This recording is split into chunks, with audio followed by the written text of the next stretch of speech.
ناظرین، آج کی ویڈیو میں ہم آپ کو بتائیں گے کہ وہ ایسی کون سی چیزیں ہیں جنہیں انٹرنیٹ پر کبھی سرچ نہیں کرنا چاہیے۔ ویسے تو ان چیزوں کی ایک لمبی لسٹ ہے جن کو انٹرنیٹ پر سرچ نہیں کرنا چاہیے، لیکن کچھ چیزیں آج ہم آپ کو بتائیں گے جن کو انٹرنیٹ پر سرچ کرنے سے گریز کیا جائے۔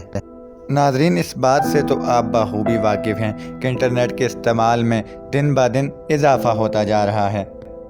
بچے، جوان، بوڑھے یا خواتین سبھی انٹرنیٹ کا استعمال کرتے ہوئے نظر آتے ہیں، اور اگر یہ کہا جائے کہ انٹرنیٹ کے بغیر اب زندگی مشکل لگتی ہے تو یہ بات بالکل درست ہوگی۔ ناظرین، اب جو چیزیں انٹرنیٹ پر سرچ نہیں کرنی چاہیے ان میں سب سے پہلے ہے بیماری کی علامات۔ اگر آپ بیمار محسوس کر رہے ہیں تو علامات کبھی بھی گوگل پر سرچ نہ کریں، کیونکہ گوگل کبھی بھی آپ کے مرض کی تشخیص صحیح نہیں کر سکتا۔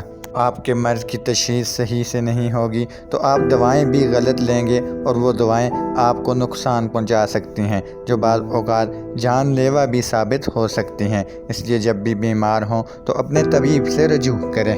فرض کریں آپ کو ہلکا سا بخار ہے، کھانسی یا الرجی کی وجہ سے کچھ دانے نکل آئے ہیں اور آپ کو وجہ سمجھ نہیں آ رہی کہ یہ کیا ہے، اور آپ نے علامات گوگل کر لیں، تو آپ کو یہ جان کر شدید جھٹکا لگے گا کہ گوگل کیسے ان علامات کو کینسر کے ساتھ جوڑتا ہے۔ دنیا بھر میں کئی خطرناک جانور موجود ہیں اور کچھ آپ کے خطے میں بھی ہوں گے، اس لیے ایسے جانوروں کو جاننے کے لیے کبھی بھی آپ گوگل کا سہارا نہ لیں۔ اس کی وجہ سے آپ سفر کرنے سے بھی ڈریں گے اور آپ کے معمول کے کام بھی متاثر ہوں گے۔ گوگل پر اپنا نام ڈھونڈنے سے بھی گریز کریں، کیونکہ گوگل کے ڈیٹا بیس میں آپ کی کوئی پرانی تصویر یا معلومات ہوں گی جو آپ کے لیے ناخوشگوار ثابت ہو سکتی ہیں۔